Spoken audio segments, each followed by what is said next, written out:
But okay, well, we can just start, and then as the next person comes in, number one, thank you guys for coming. I'm really excited about doing this because Touchy Feely Intimacy Card Game is such a special product. And one of the things that I think is most extraordinary about the game is, and we'll talk more about this, is that it really is a universal play experience because we are actually the exact same. It's just that no money can really be made if people aren't a little bit desperate, right? Because, like for me, my truest, most peaceful day is sitting at a body of water with ceviche, preferably naked in the sun, period.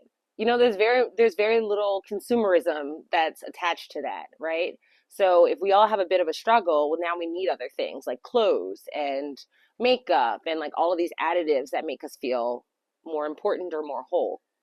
But they always say healthy people need less, right? So the goal is to get us all to a healthy space. So with the game, I wanted to create something that not only teaches us how we feel, but also once we can identify our own feelings, teaches us how to see other people. Sometimes people will call those like empaths, like, oh, I can feel what you feel. Sometimes they're called, what do they call it? ESPN, right? When you can sense how someone feels.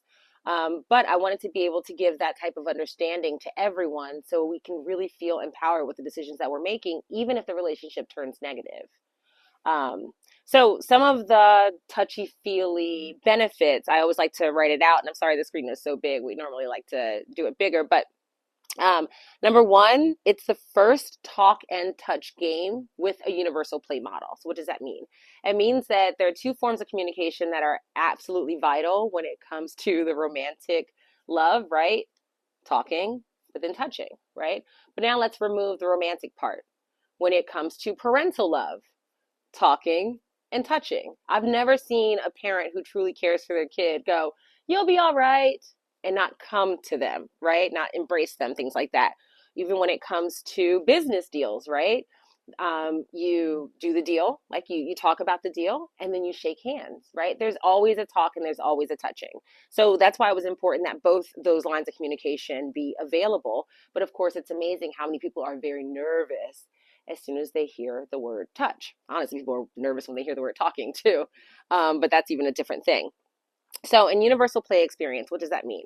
Well, the game is broken down into 4 levels, which we'll go through in a minute. But what it allows is as I am meeting people day to day, even if I get stomped on what to say, how to communicate, there's something I can pull from the game that's going to help sort of facilitate some type of relationship, even if it's just with someone I'm sitting on the trolley with for 20 minutes. So it's the first tool that teaches nervous system education. What I mean by that is, people always use the word intuition, but what is that, right? For me, when I'm sitting still, I try to evaluate what is my body doing. I know that when I'm uncomfortable, my shoulders tense up a little bit. And I know that they're tense because I can feel something right here. And so I'll remind myself, oh, girl, put your shoulders down. And then once I put my shoulders down, the second thing I'll think is, why were your shoulders up? Because you're tense. Oh, why are you tense? And then I move into that. Second, designed to set boundaries and explore consent. Consent and boundaries are two very large topics of conversation right now. But if a person is constantly feeling like they're in danger, then the boundaries and the consent that they are setting may not even be helpful, reality, or leaning into a more positive space, right? Desperate people make desperate choices, and that doesn't always come out in a positive way. So, like, that's something to be paying attention to. So, if we're going to be setting boundaries and we are exploring consent, how can we do that in a safe space, not from a place of danger? Okay, number 3, multi-use communication tactics, testing emotional sentimentality and emerging feelings for yourself and others, which is what we were talking about before. Once I can see for myself, when I look in the mirror, and I do this a lot, I have a lot of forehead wrinkles. It's like the thing that I have, a lot of forehead wrinkles. And it's because I'm very suspicious of everyone. I find a lot of times, especially in business deals, I'm looking at people like this because mostly people are feeding me shit. So I'm constantly looking very suspicious, and I'm just like this. And I have to remind myself, girl, lower your eyebrows so then I'll come back down. right? So now if I know that when I'm like this intense, that that's how my face looks, then when I'm looking at everyone's faces, I can say, okay, well, you look a little tense, your shoulders are up, right? Like you. So now I'm reading your body because of what I know my body does. Number four, encourages nurturing and interpersonal relationship building and conflict resolution. Think about the people that make you the most violent. I know for me, I typically get most sparked by people who I am forced to share space with, but I'm not connected to the person, right? Business dealings, right? I'm forced to be here because we're making money together, but I really do not like you. I don't respect you, and I don't think that you're living your life well. But that's not my place because I'm not your partner, right? So, like these types of things. But how can I find grace where there's no love or respect, even? So the game helps with that.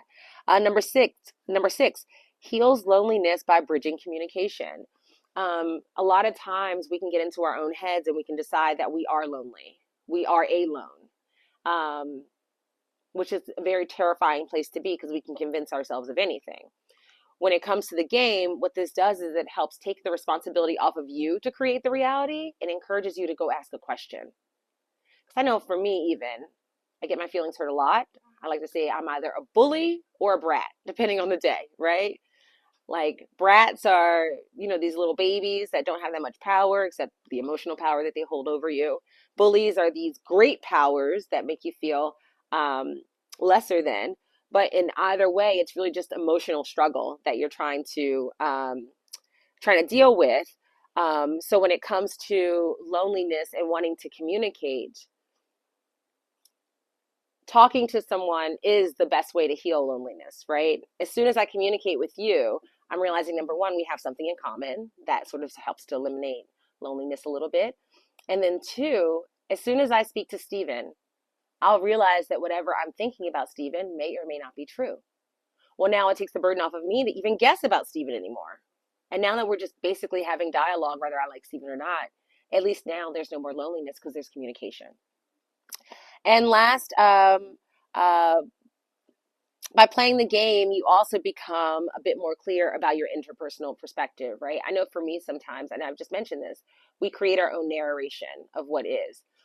So I might have these very specific ideas of what is, but now that I've met so many people and I've had my own thoughts debunked so many times, I actually know not to even trust my first opinion about people.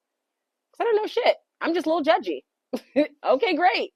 I'm not a mean, judgy person, but I do judge people off of sight. And I think that's from my former background. I was a television news producer. You do make those snap decisions about people and then you move on really quickly because you have to get the story. Now I'm learning that's not my job. Now my job is to slow down and not get the story, but to understand the person. So it's a different perspective. So I'm still working through that myself. Um, and in terms of what the game is used for, we use it for educational purposes. Um, on our website, the youngest kid that we have playing the game is 8, and we're actually going to show a 1-minute video of those girls playing. The oldest couple that we have played was a couple that played on their 30th wedding anniversary. And that story was really beautiful. The woman in her mid 60s was suffering through menopause. And she shared that playing the game on her anniversary with her husband taught her that for all that her and her husband have accomplished, the children that they've bared and the businesses that they've created, all of that, that if in fact she wanted to burn it all down and move away, that he'd be down to do that. And she said that the overwhelming safety that that brought to her made it so that she could move past some of her symptoms of menopause, and they were actually able to have intercourse without lubrication because she had been suffering from dryness because of the menopause. So that was one of our greatest testimonies. It was a mental block. But then also, and I'm sure you know this, right? The mind is greater than the body. We just forget. Okay, so touchy-feely. I'm actually going to give these out to you. I'll give you guys the cleaner one, just so that you can look at the game as we're sort of going through, because we'll open them up. We'll see the 4 levels, and we'll sort of go through what the 4 levels are. So here you go. I'll give you guys this one. And Alan, I'll give you this one. There you go. Okay. So level one. Level one is for, I call it easy icebreakers. No matter where you are in the world, if you need a impromptu question, that is what level one is for.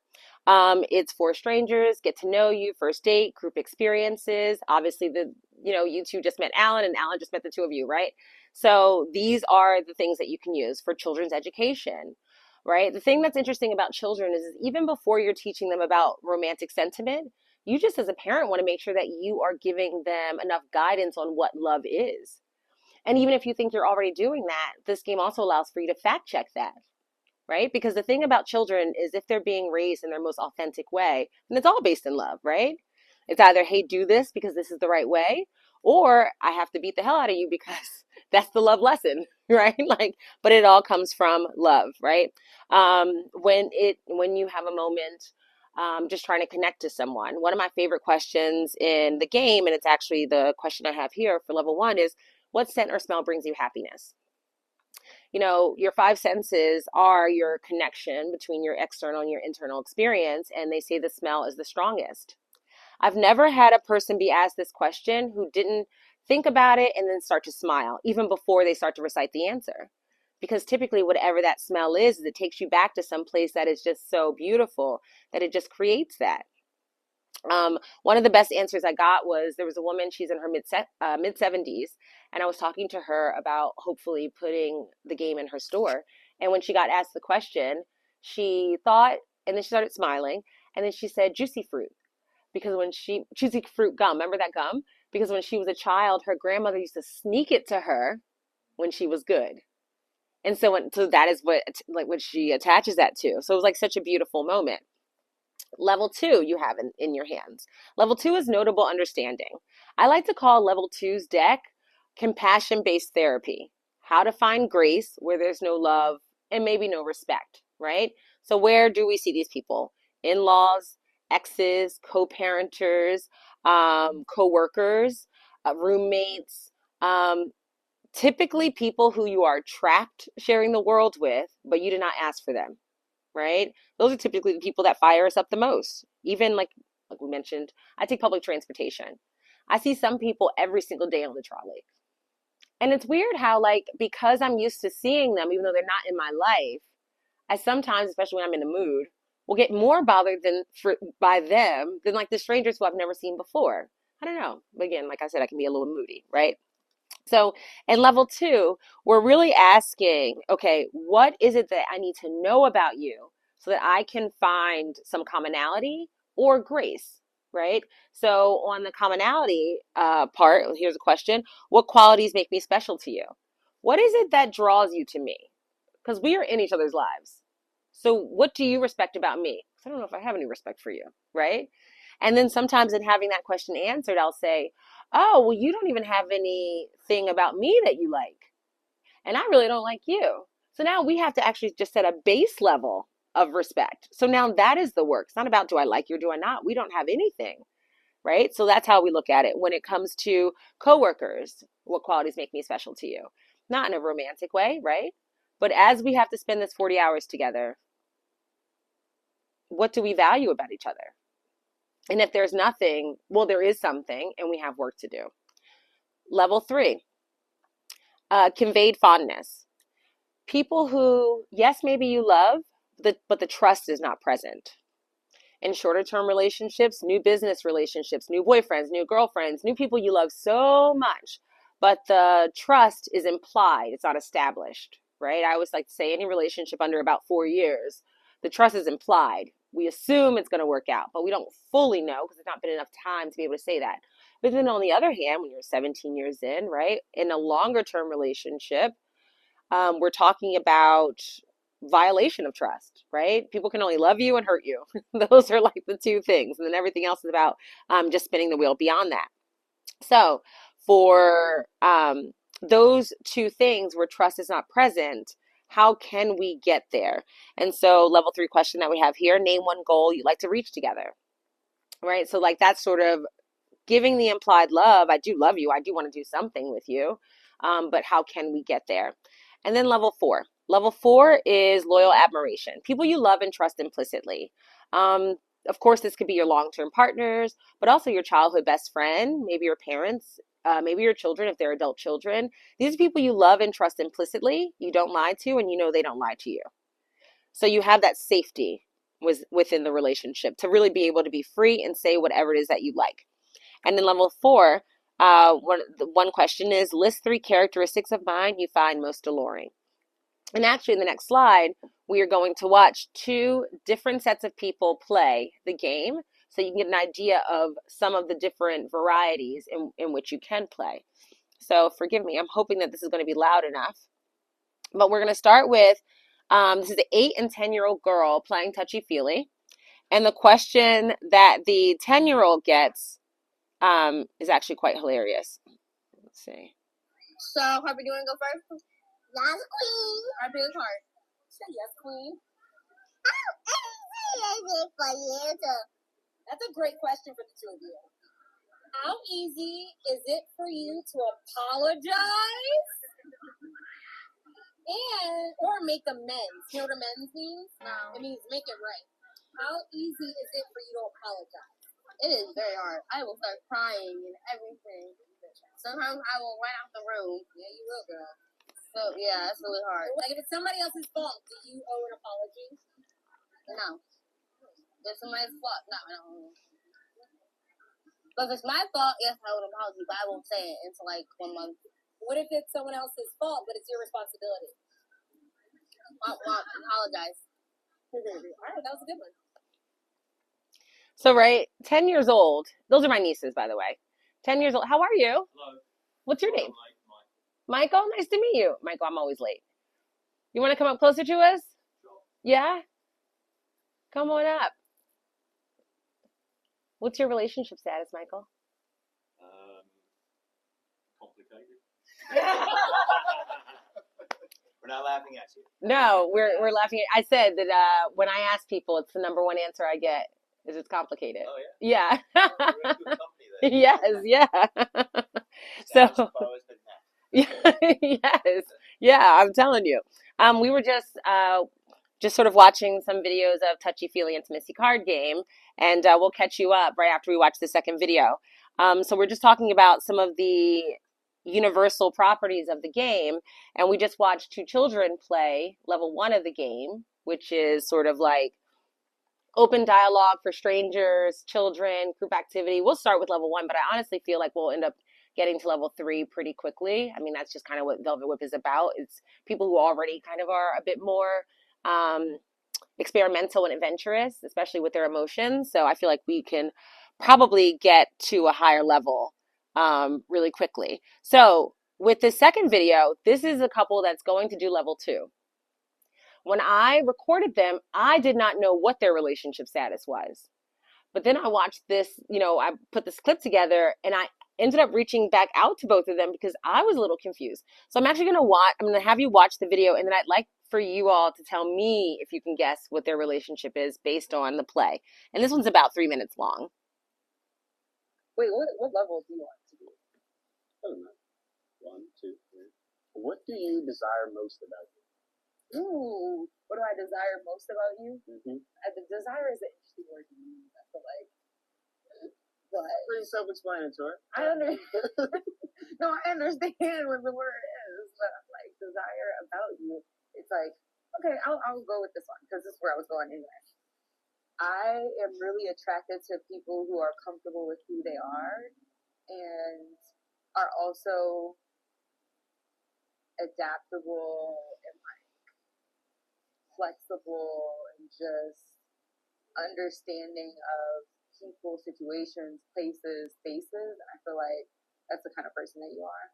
Like you're someone who you're laid back, you're really chill, but at the same time, that doesn't correlate to like not having boundaries or not being able to assert yourself. Like you have this nice balance between assertiveness and understanding. I feel like that's super desirable. Okay, so I have to rate it 1 to 5. answer. I would say 3. You are tough. It's a nibble. A nibble where? Lips, upper back, knees, outer thigh. My knees are out. But no, you got it. And I'm not gonna change the number I have. Okay, fair. Hypothetically, if we were doing the touch, it would be an outer thigh. Lips, outer thigh. Fair. Outer thigh. You're funny. I like that. There's levels to this.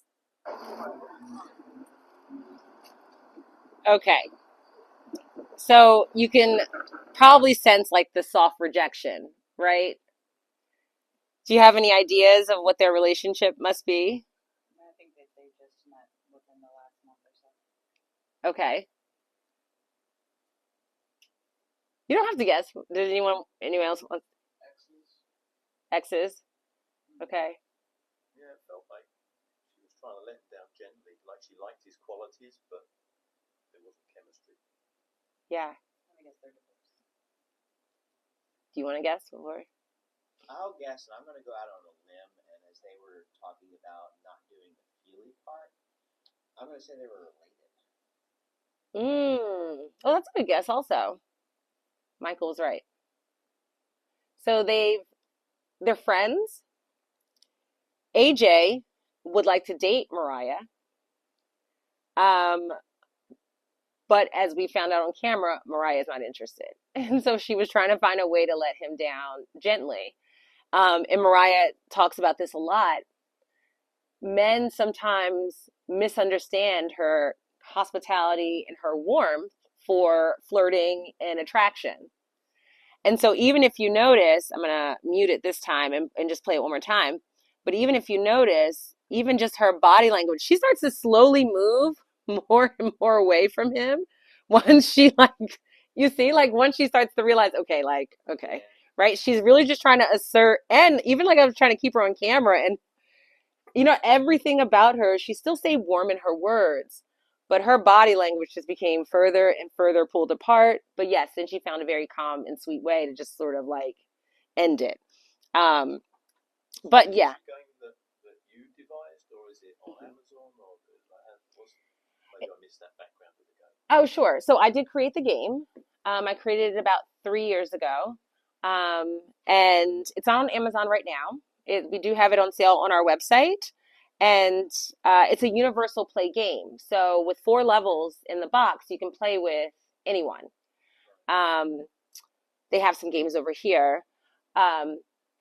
So with the 4 levels, level 1 is first date, get to know you, strangers. Like I said, we'll all play children's understanding. If you don't know how someone feels about you, level 1 is a great place to start. Level 2 is compassion-based therapy. So all the people you're trapped with, so you want to figure out who they are or why they are if you don't happen to have love or respect for them. So coworkers, in-laws, exes, co-parenters, roommates. My ex-boyfriend says inmates could play the game. I would not know, thank God. I mean, I used to be a television news producer. That was my previous life. So the darker side of me likes to remind people that the vast majority of violent conflicts happen with people that you're in close space with, but you don't have any connection to. So somebody pisses you off and then you just fire off, But when you have that understanding that, oh, this person's bothering me because their life is just the worst, or they don't know any better. I know for me, I'm very jolly. I feel like sometimes that just pisses people off. Like it just does. Right? So when I can understand why someone's being mean to me, then I don't even have to react. And if I can understand why I don't care for someone, then I can put myself in my own place and then not be mean to them. So that's what level 2 is. Level 3 is for the closest people to you, whom you love, but there's no trust. In your shorter relationships, maybe it's just not been long enough to establish trust. The trust is implied. New relationships, new business partners, new close people to you who you just have that implied trust with. And in your longer relationships, like the ones that's complicated, it's where maybe trust has been violated. Because that's what we do to each other, is we violate each other. And then level 4, people you love and trust implicitly. So in level 4, I would like to say any relationships where you are not lying. People have very few relationships where they're not lying about something. But if you're blessed enough to be able to have that, or at least be willing to try to have that with someone, then level 4 is where you want to be. All right. So now, how do we do the talk and touch? So you actually are here for the perfect part, because now we're actually going to go over the rules of the game. Now we've broken down what each level is for. So as you saw, what we would do is, number one, once you understand what your relationship is to the people that we're playing, and I said we're going to start with level 1 here today, then you can choose your question. So with level 1, well, I guess we'll have you two start, right? So we'll have one of you pull a question, and then someone in the room, or multiple of us in the room, will answer the question. And we'll start there, and then we'll move on to the next. How would you describe who you are right now? Does anyone want to start with that? Tired. Tired? Okay. That's real. Happy? Okay. Enjoying this game and sort of like learning about it. So. Yeah. Thank you. Okay. For myself, I would say that I would be educated. Describe myself. I'm being educated. So knowledge is power. So I'm becoming more powerful. I love that. I would say open. Everything right now in my life is about understanding not only myself, but those around me, and those that I want around me. So I'm very open and perceptive to other perspectives, people's ideas of things. I'm in love with information and knowledge and things that can help facilitate that. Yeah. So I'm very open. I love that. I mean, I'll give my answer just to round it out, but I'm grateful. I'm grateful for this. I created this game in 8 hours high. It really was, you know what I mean? And I created it as a gift for the guy I was dating at the time. This was not meant to be a company. This was just a personal gift that I was making. But you know, life is long and things happen. We broke up, and thank God for good girlfriends. One of my girlfriends who had been watching me create this game for this guy. She's like, this is bigger than a gift. You need to make this into a company. And she talked about it for months, and I kept saying no. I was like, this is stupid. I don't think so. And then I started doing research and realized there was something like this. And so we did it. So every time I have any type of facilitation, I am shocked. You know, people always say, you know, we have these laws and we have these rules that we live by, but I'm literally creating a life out of something that was barely a day's worth of work, you know? So I sit in such deep gratitude that I feel terrible anytime I'm not anything other than happy or educating myself or open. I am very tired all the time. I complain about that. It's my number one thing. But I try to remain in gratitude, because otherwise I'd still be in some corporate job, you know, writing for anchors. So very, very grateful. Okay, so the next part, right? So the first part is everyone answering the question, or someone answering the question. Here's the second part. Now we all rate each other's answers on a scale of 1 to 5 based on openness and vulnerability. It's a rating of 1 if it's a one-word answer with no explanation. But I'll take ones all around. That's fine. No, that's okay. Fives on the other side. Well, no. Well, I don't know if there were any 5s in the room. We'll see. We'll see when we rate. But the reason why I always like to have people answer first is because, of course, the answers then become a lot more in depth once you know the full once you know the full rules. Okay. So, but the rating, 1 is one-word answer, thoughtless answer, a disconnected answer. When you have that feeling like, well, I used to date actors. So when you have that feeling that someone's talking at you, but like, you know what I mean, but not to you, right? You're like, what? Who are you talking to? Is it, you know? So you have that. Down to 5. You answered so well, I actually do not have a follow-up question. That is how much information you've given, right? The thing about giving someone a 5 because it's a good answer is that anyone can come up with a good answer, but is that resolving the question? That's what communication is you've given all of it. That's what intimacy is. It's the bond of the intimacy of the what you've giving me, the information. Okay, so with that being said, of 1 through 5, 5 meaning you gave it all to me. I do not have any follow-up questions. How would we rate each other? Let's start with Michael, just because that's the easiest. How would we rate Michael? Yeah. The only reason why I give you a 2 is because you were the first one to answer. Oh, I appreciate that. Yeah. I'll give myself a 1. Okay. Okay, well, that's great, right? Self-awareness, and then also we're going to keep playing, so I'm sure it'll change. Okay, what about Alex? I think he went second. I'm saying 2 as well. Yeah, Yeah. yeah, It was genuine, and Yeah. you know, he put some thought behind it. So.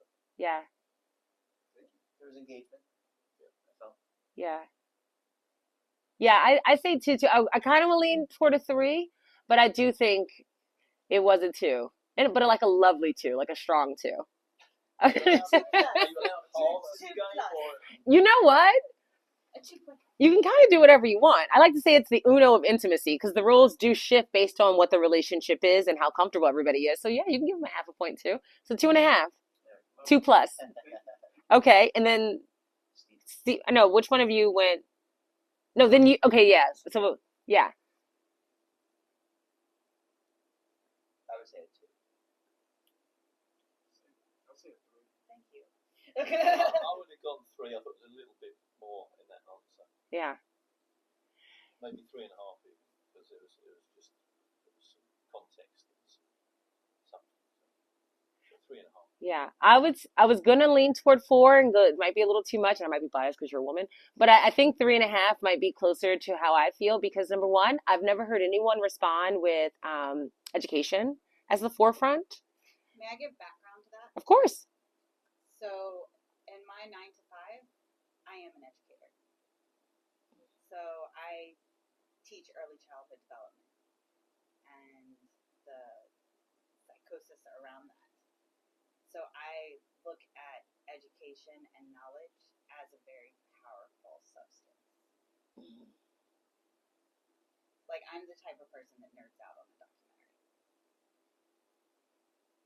So I was left with sorry, what was your name?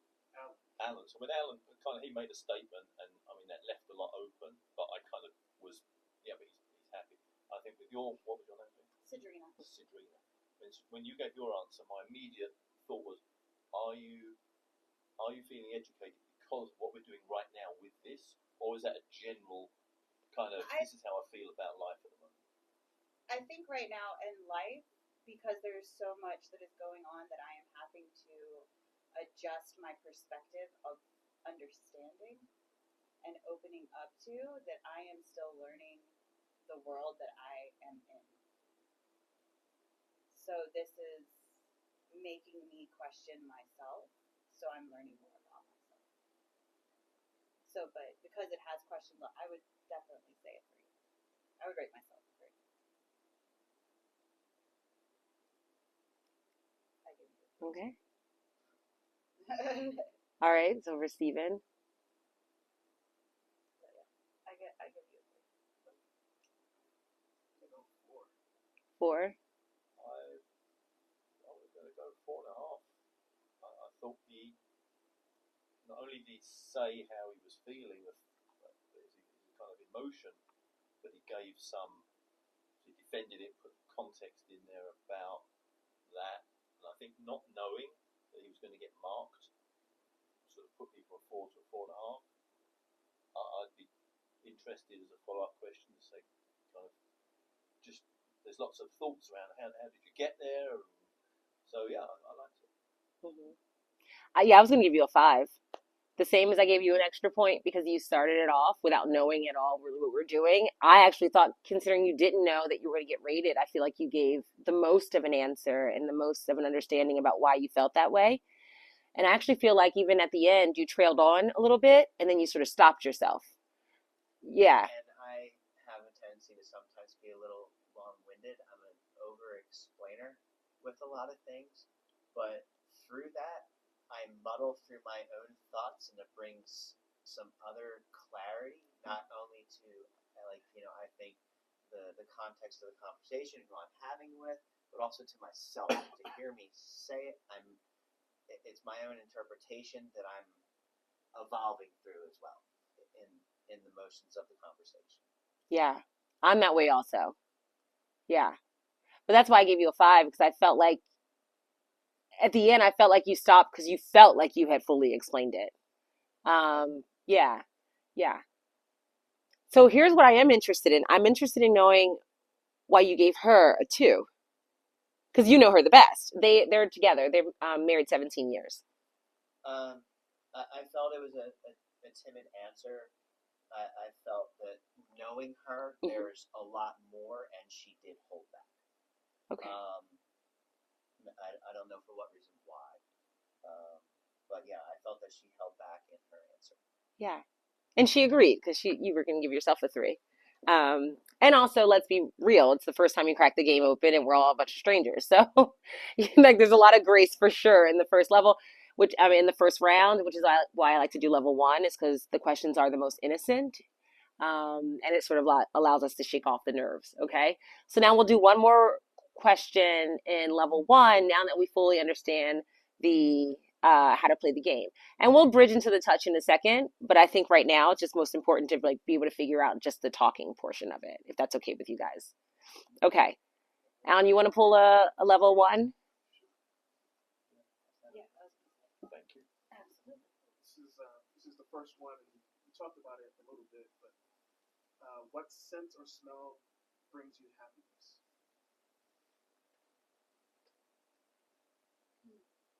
And feel free to think. Like, I think sometimes we feel like we have to just jump in and say something, but now that you know you're being rated, you know. I'll go first, and it's fine for me because it kind of comes very clearly into my mind, and also tying into who I am now as well,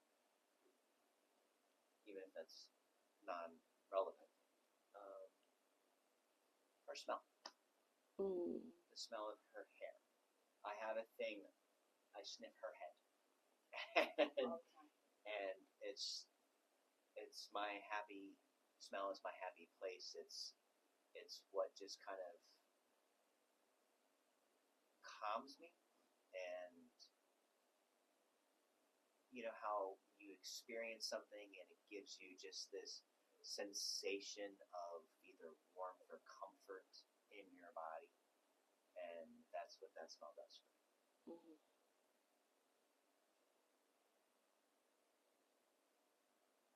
That's my answer.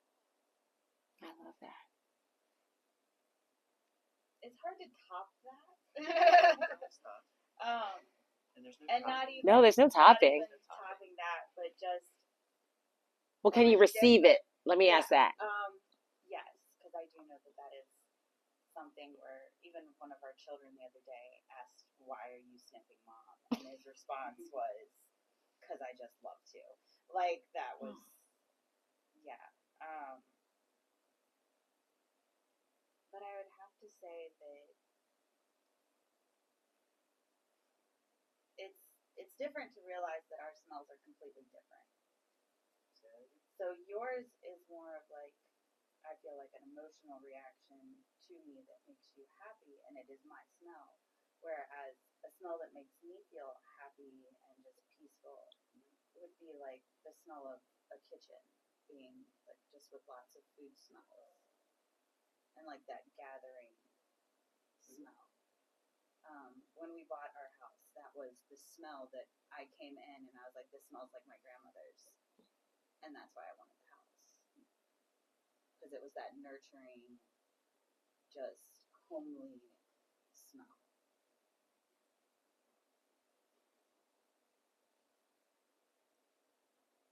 I actually feel like you guys are both choosing your scents relatively from the same familiarity. Right. Well, because it feels like, right, you're smelling her because it's the comfort of her, and you like the smell of your kitchen because it's the comfort of your family. Yeah, yeah. Because it's not like you were just saying like I just like the smell of food. It's you said the gathering of it. It's the gathering. Yeah. Even when we walked into our kitchen the first time, like just, and this was, our house was built in 1948. It's old. It was musty. There was a 90-year-old woman that lived in it before we got there. But there was a smell that when you walked into it, that was just, there was meals that had been made here. There was laughter that had been there. There was a homely, musty kitchen smell. it's very hard to replicate. Mm-hmm. But that is a smell that brings me lots of happiness. It's just to walk in and you have that instant, oh, it just smells good. I want to be here. Where is the gathering?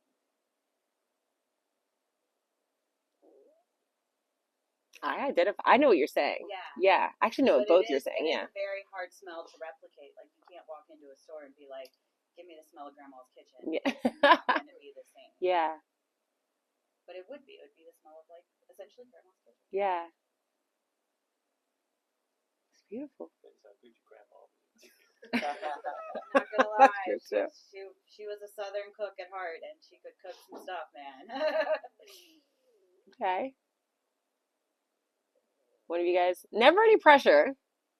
I'll go because mine, there are lots of smells, but the first that came to mind was, so my family's from Haiti, and so I went to food as well.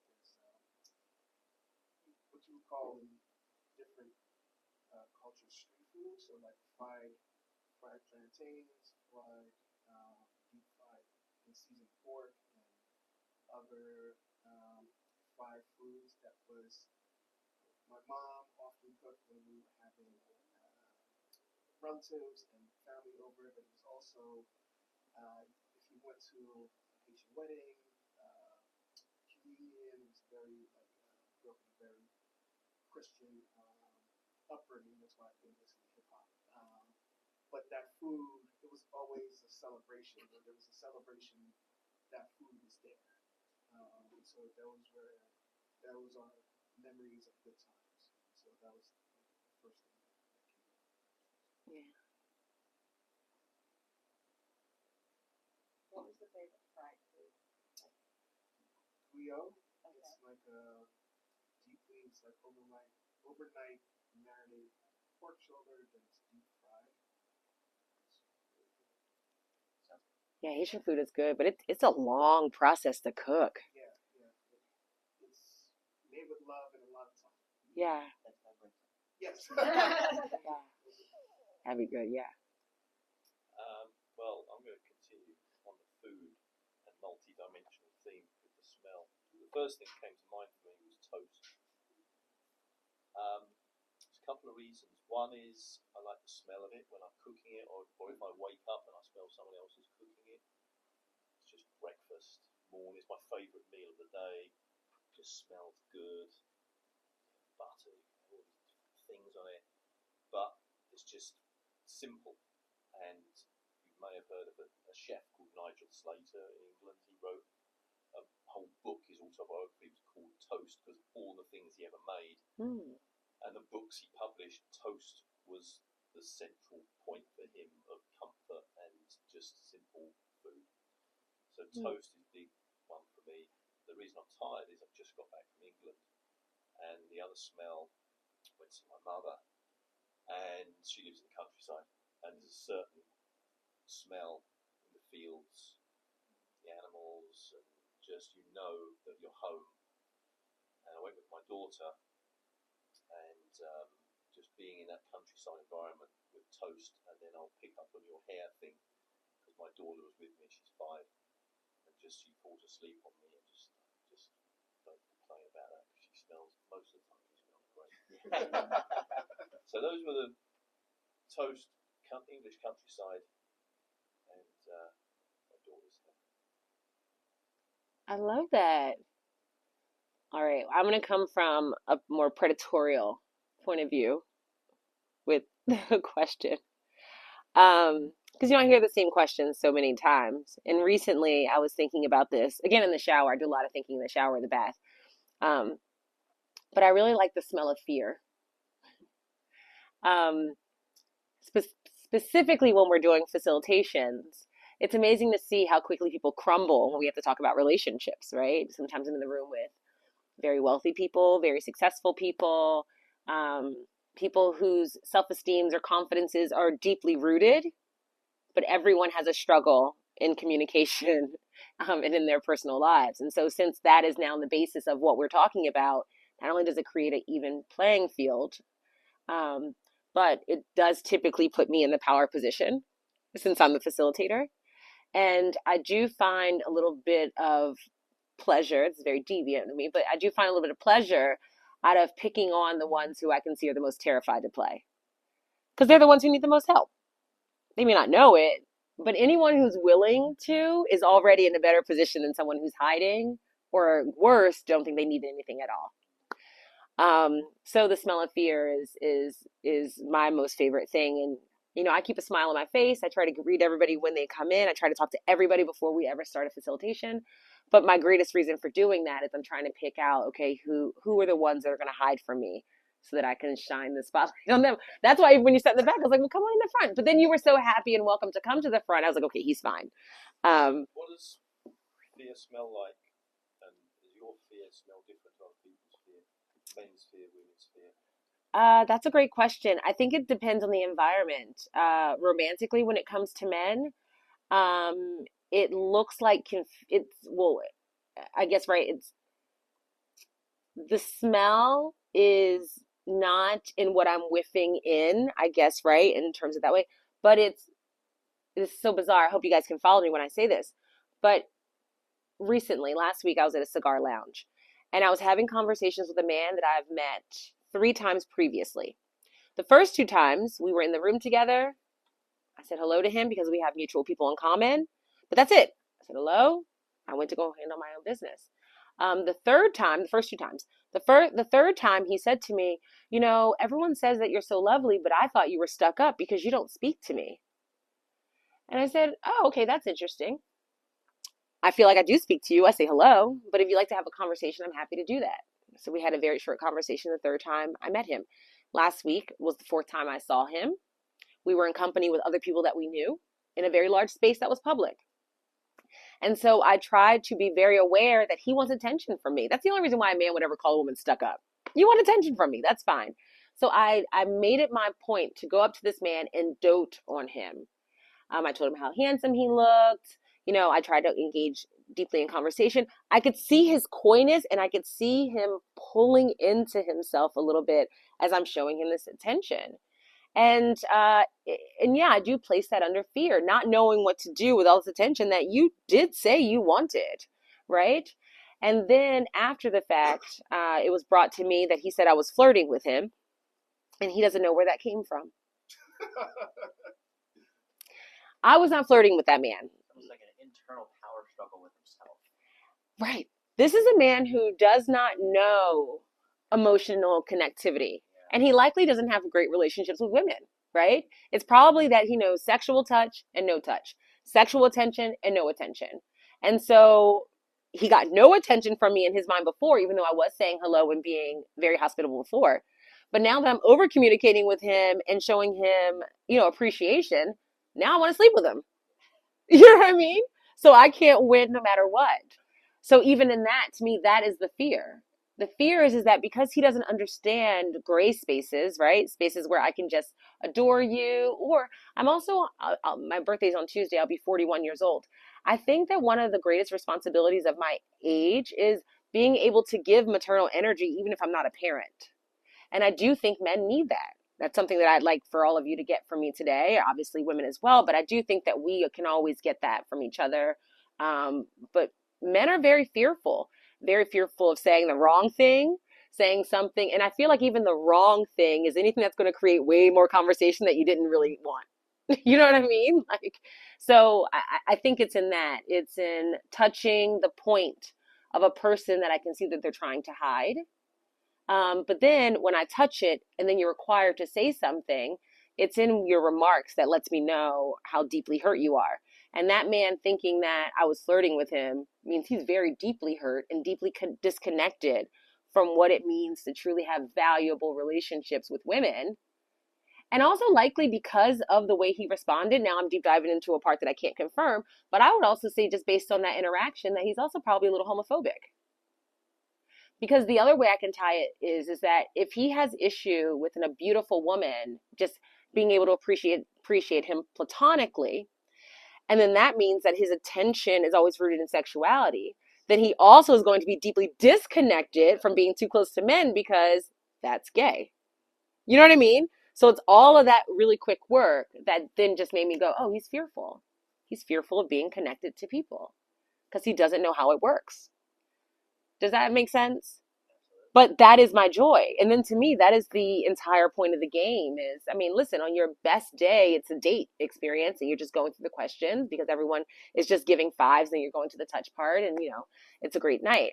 But for me, the most important part is when I can see, oh, you have a blockage here. And if I choose to love you or date you or sleep with you or co-work with you, no matter what I do with that man particularly, I would always have to remember that he only sees things in black and white. Either he's seeing that he's getting nothing or he sees that he's getting sexual attention. So now I have to decide how I'm going to move. Also, I would not put this on him because I can't say because he's a very lovely person, but that's also where people can accidentally fall into predatorial territory. You got a little of attention, so you assume I'm flirting. So now you put me in an uncomfortable situation later, right? Now I'm doing what you think is the next step forward, and that's not even where I am. And because you didn't have the ability to ask me, now you're making a move on your own assumptions, right? And that is where miscommunication comes from, which is why we do our work in universities, is that most violations are miscommunications. And thank God for that, because then it is a learning opportunity versus a deeply violent situation.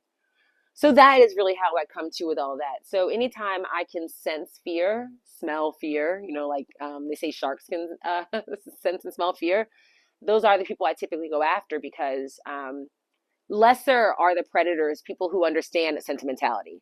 Mostly it's people who are tripping all over how, I like to use the word clumsy, how emotionally clumsy they are. So that's my very, very long story short. I'm very long-winded also. Question on the, you mentioned question and moving on to the physical. Mm-hmm. So this level 1 question's got erogenous zones. So are these the 4 zones, forehead, cheek, hands, feet? Should I be watching those parts of your body when you respond, or am I allowed to touch those parts? Or how does that context with the question? Well, the latter part of what you said is exactly true. So after, just like the first round, so after we give our answers, then we would all rate each other.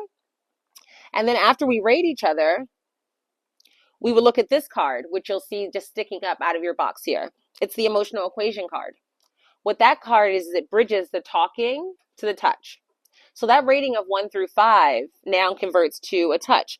1 is caress. You barely tried to answer the question. I don't even think you want to play this game with me. You can barely try to touch me. That's caress. Down to 5, improvise. You answered so well, I don't have a follow-up question. So I empower you to touch however you think is most appropriate for our relationship and the environment in which we're playing. So then exactly like you just observed, at the bottom of each level are the body parts. So then we would decide together which body part the person who answered the question would then blank on the people who rated, again, to the appropriation of the relationship. So the same way verbally you have an opportunity to offer something, now you're being asked to physically offer something. And that same line of intention, without being predatorial, right? I always say it's not hungry, hungry hippo. It's not just like a free-for-all grab fest, but it is about we want to keep it comfortable. We want to keep it warm. But talking and touching are both so important. So what can we offer? And then the opportunity becomes, if there's nothing that we can think of, well, then that's the conversation. Why can't we do anything? And you saw how in that previous video, Mariah was not interested, right? She kind of just shut it down. But then that's the conversation. So there's no forcing anything, but it's all an observation. So just to understand this more fully, so let's say I have an answer and someone says, I think that's a 3. Mm-hmm. Right? This 3 is nibble. Mm-hmm. So does that empower me to caress, massage, or nibble any of the 4 on a consensual agreement? Or so can I choose forehead, cheek, hands, feet? If I don't want to nibble a forehead, I might want to just massage a hand, which is lower than a 3. Sure. So I can do any of that up to 3. Sure. Well, ideally, right, with intimacy, it's about giving your best self.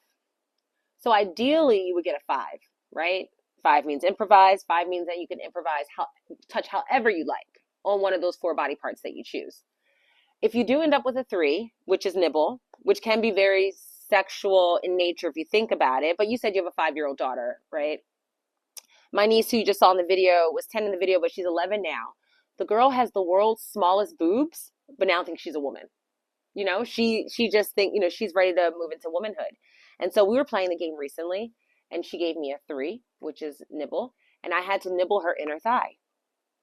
And I said to her, you know, and I eat my nieces and my nephew up. Like, we are a very touchy-feely family and all that kind of stuff. But she is getting older. Again, the smallest boobs in America this girl has. But she thinks she's a supermodel now. And so I said to her, I said, okay, well, I have to nibble your inner thigh. And so she laid back, and I said to her, I said, well, let's talk about this. I said, because your body's changing. And, you know, I really appreciate touching you. And I love you so much.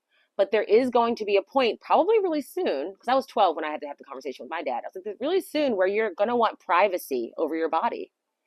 And maybe that hasn't started today. But as your body changes, it is going to be your responsibility to come to us and say, when my door is closed, it's now closed. You must knock. And when I'm in the shower, I don't want you to come into the bathroom, right? And when I'm changing, I don't need help anymore. And then she looked at me and she goes, but I don't feel that way today. And I said, okay. And then I nibbled her a bit all over her, you know, like with the children, you just like bite on them, right? But that was the conversation she and I were able to have. Obviously, in this situation, maybe you don't want to nibble anybody in the room. And if we give you a 3, then you can go back in and answer the question further so that you can get to that 5, so that now you are empowered to touch however you'd like. Right, so you're saying that if I got a grade of a 3, I'd have to nibble. Or go in and answer further so that you can get to that 5. Okay.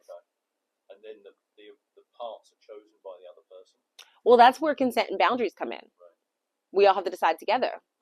Let's say you and I are on a date, 5th date, and I'm hot and heavy for you, right? I'm going to let you choose whatever body part you want.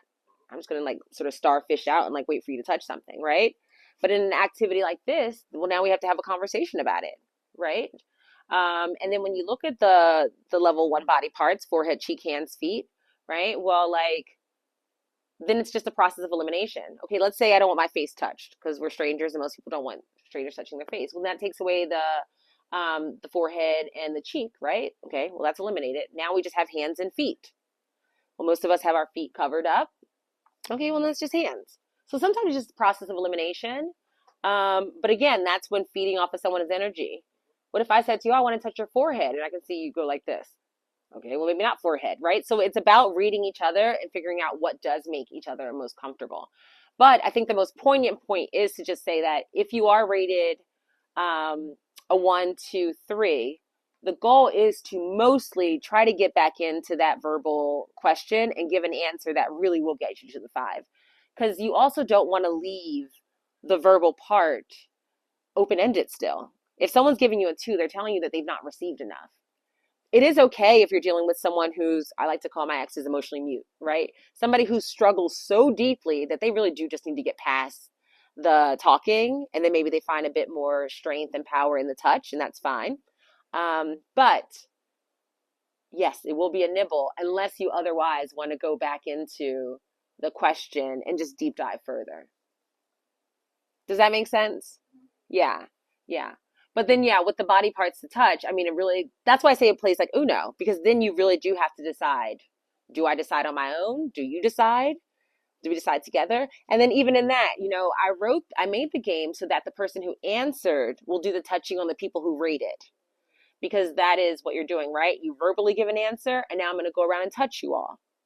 But I actually find that lovers specifically like to have it be very much more transactional. Whereas if I answered it and you gave me a 5, then I want you to touch me, you know, in that way. Because I almost want a gift for answering. So then that sort of can just be switched around however you like. And then honestly, like, let's say you... Correct. And it empowers you because then it's all conversation. Because exactly what you just asked me in terms of body parts is what you would ask the people you're playing with, because you have to know. And that is where the boundaries and consent actually come in so genuine. It's not about the toughness of a boundary and consent. It's about, but what genuinely makes you comfortable? Well, then that's where the consent is. And what doesn't make you comfortable is where the boundary is. And you're using your nervous system energy to figure that out oh, this sounds fun. Oh, wait, no, I don't know. That's what you're navigating on. And I spoke with a therapist. Actually, this is Alex. She's a hypnotherapist, and she was here. Was she here last week? 2 weeks ago. She did a hypnotherapist course here, and Alex is an amazing woman. I've known her for about a year now. She's a practice. She's incredible. In fact, I was just at her spa a couple days ago. She has a crystal bed, and you sit and you listen to these binaural beats for about 45 minutes. It completely wipes your mind of any stimulation. Okay. But while she's amazing at talking, she's terrified of touching. It's just not her thing. And so we got on camera and we did a YouTube video together. But she really wanted to force herself to do all 4 levels of question and touch. So this is just a really quick breakdown of her trying to figure out. You get to kiss. Let me just start this over a little bit. Sorry. But that was her genuine reaction, honestly. And here's your emotional conversion. You get to kiss. We don't scream yet. Now you can do the body parts. God, this is so intimate. I'm gonna do your hands. Okay. This is level 1. Yes. So yes. Well, this feels weird, but I'm gonna go with it anyway. Okay. The first thing, it's like I wanted to touch your chin and just be like. Level 2, the chin. I love it. It's almost like a little kiss. I love it. But I think it's so sweet. It's just like one of these like. It's level 3, which is upper back. Like you do nearly as proud. There's a kiss. Kiss on the back. It's like, this is creepy. She's gonna lick me. What do you think about doing like a booty rub? Okay. We do a booty bump. That's level 4. The booty. I mean, that's love. If you can't do that, oh my gosh, I love this game. So, right? So she went in super terrified. If you watch the video, she really was like, not into it at all. But then she realized, right, this was no different for us than what you would do on a girls' trip, right? It's just about because the energy was there and she sort of let down what she thought about the label of it, then she could just sense the fun in it. So that's kind of what we are trying to come up with in that experience. And then once she was able to see that she could do all the touching, then even the talking became a lot easier. Because it's usually the touching that we really get freaked out by. All right? Okay, so now that we have... You don't mind before we hit level 2? Yeah. Does everyone need like water or a drink or anything like that? Yeah. Everyone, let's take a little... Yeah. What do you find is the context for the most successful use case? Is it couples? Is it groups of women on a hen party? Is it kids with parents? What's the kind of... I've never not seen it successful, but I will say that the 2 groups of people that respond the best to it are people in therapy, and we have therapists that wholesale the game, and then people who prioritize pleasure, so places like this. And because people who know fun and like fun respond to the game very well, and people who struggle respond to it very well once they realize all the opportunity that's available and you don't have to read a book. You know, it's the best kind of homework. Yeah. But I mean, my favorite things about it is the children, honestly, because, you know, the thing is that once you're set in your ways, then at best you can try to modify a little bit.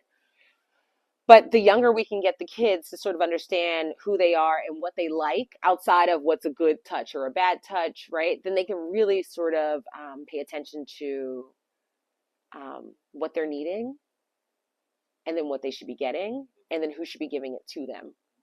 If that makes sense. Yeah.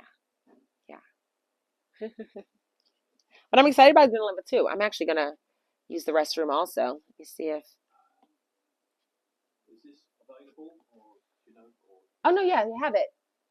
Yeah, that one's open. No. I think she just left a couple out. Yeah. When did you fly back? Friday night. But it was kind of, takes a couple of days. Yeah, I'm sure. What's the time difference? 5 hours. Okay. It's just long enough to really mess you up. Yeah, if you're there for a week, then you're just there long enough to get into British time. Yeah. And then you find that the thing is, you go to bed at 9:30, 10 o'clock, and you whack out, and you wake up at 4. Oh, well, then you wake up at 4. All right, let me just go my nose really quickly.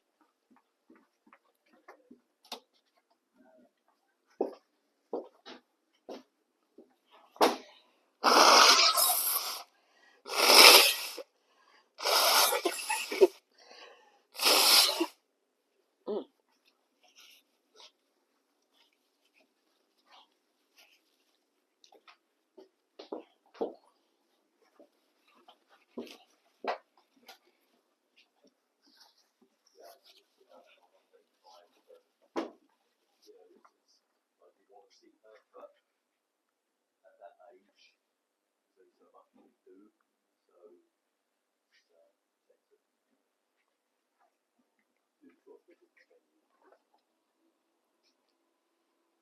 Oh, gosh. Let me put this over here. Okay, so level 2. And now we can just, are we comfortable like really going through the whole round? Okay. Michael, do you want to pick a level 2 for us? How you feeling? Okay. So that's the second group. And let me ask how we want to do it. Do we want to just focus on one person, have one person answer, go the whole way through, we rate, we talk about it, and then we move on to the next person? That way each person can have their own question? Okay. Sorry, what was the So moving forward? I'm thinking that what we can do is let's have every person have their own individual question. So you can read it, and then we'll just see who resonates with wanting to answer. So I asked, well, that's kind of, it's not really one for people you don't know. What qualities make me special to you? So should I just pick another one? You can. I mean, sometimes that happens, but I mean, I can tell you that what makes all of you special to me is that you all came here today, and that we get to have this. But even that, right? It's like, what can you offer? But then when you don't know, then yes, of course, then switch it to another question. Oh, so is that, maybe I misinterpreted that question is, I'm asking that for somebody else, so I'm not trying to answer that. If I pick it, am I asking the question or am I answering the question? Well, you can just say it out loud. I know that's a little confusing. You could just, well, how are we doing that? I guess we should ask it. Should we? Would you mind repeating the question? What qualities make me special to you? I believe that would be a question that someone, since you are asking it, a quality that makes me special to you, like you're saying it to me, I would say that in this instance that you're here being open. That would be a good quality. It doesn't have, I don't have to know exactly like what you did last week. I can say that that is a quality that I see right now.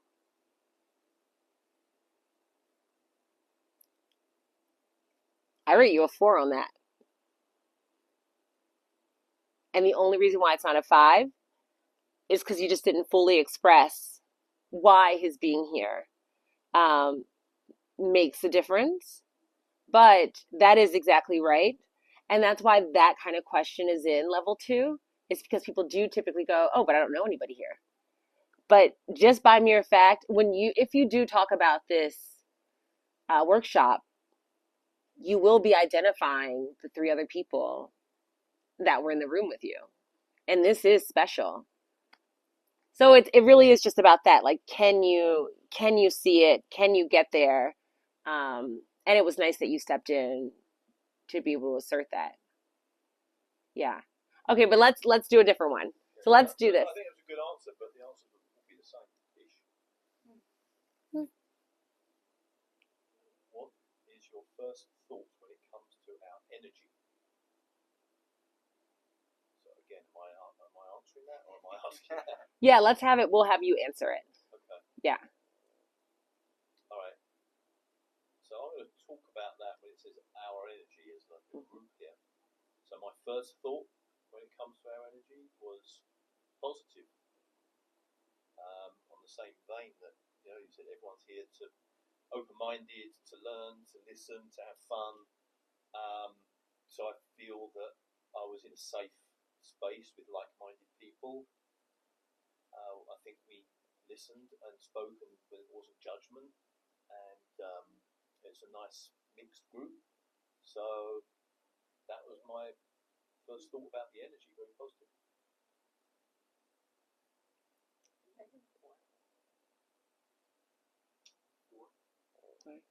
Three and a half.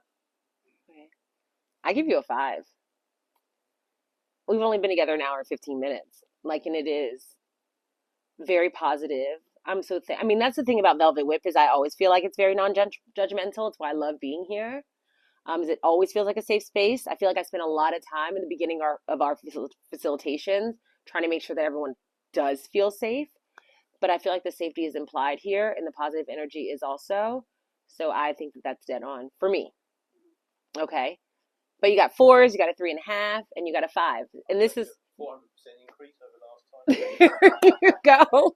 So then, okay, so now we're going to the next part, which would be looking at the emotional equation card, right? So you got 4s, you got 5s, you got a 3.5, right?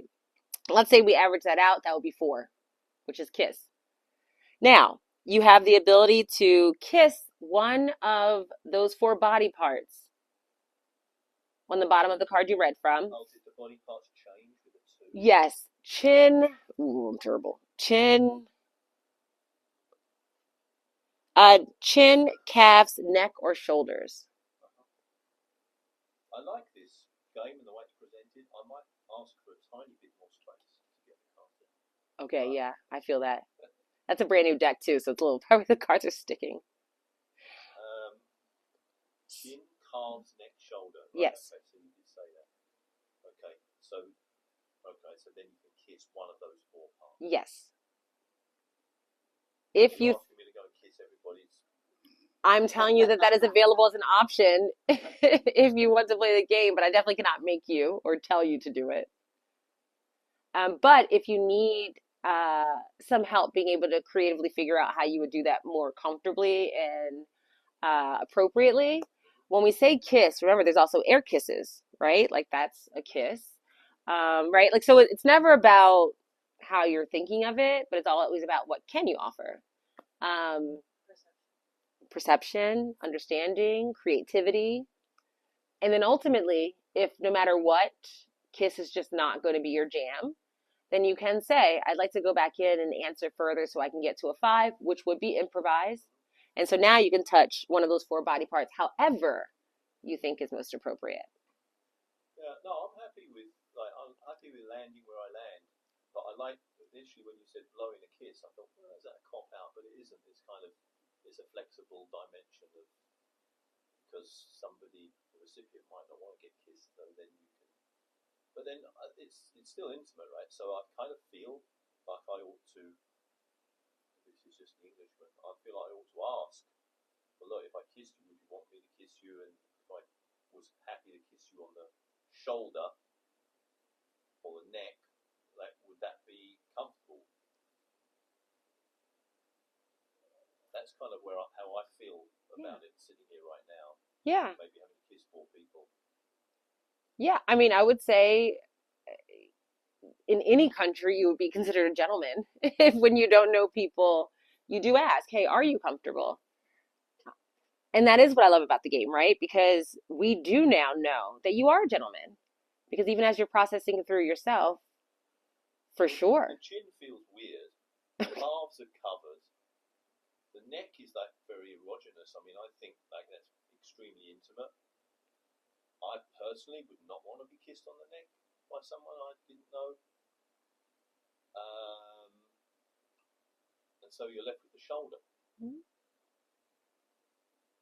I don't know. Am I in good company here on this this distillation of the choices? Or yeah, I actually think that your processing it is dead on.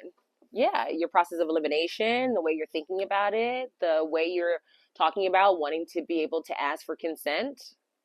You created boundaries based on the body parts that you know yourself you would not want to touch because they're too intimate. I mean, this is the process. This is all in the process. It's a multi-layered component to that question. Could you change your rating, like 3.5, and then Mike continues on with further validation for the second aspect of the game, the feeling part. And I would then say, from that perspective, I could change my answer from 3.5 to like a 4. Mm-hmm. Is that something that's possible to do Yeah. as well? Yeah, I really do think that if, as you're processing what can you do, if at the end of the day, let's say kissing a shoulder is not what you want to do, then again, then you just go back in and you answer the question more. Because once you get to that 5, right? Because people focus on the body part, but it's really the intention, right? That really matters the most. And so then how are you able to convey that attention? Through your intention. It's through your action. And so if kiss is not going to be the most authentic action, then you want to switch it up. And what you said earlier is true, right? Air kissing could be a cop out if you do have the ability to actually kiss, but it is also giving someone grace if you can tell that this isn't the appropriate time. Yeah. But I mean, also, I think individually you could ask, I mean, hey, can I kiss your shoulder? Or, hey, do you know, like, so however you want to process through it. But I think you're doing a good job now. Yeah. I mean, it would just feel like I'm trying to connect. Like if you answered that question, you got that mark, and the kind of choice boiled down to a kiss on the shoulder. I'm like, but what? Like, where did that get us? Like How does it correlate? yeah. I mean, like because you move from sitting here chatting to each other to now you're actually making physical contact. And that's okay, I'm alright with that. But I guess it's that, well, after everyone got kissed on the shoulder, we all feel a lot more closer together, or Do we feel better for that? does it, Do we feel do worse I for feel that? better? Do you feel better? Do you kind of feel a bit icky because I just followed the rules of the game? I don't know, are we to do everyone, or is it just that individual person you're asking the question to? That's also something that we can talk then about. It's just further conversation. So That's why I say it plays like Uno, because you could do several things, right? You don't know Uno, Michael?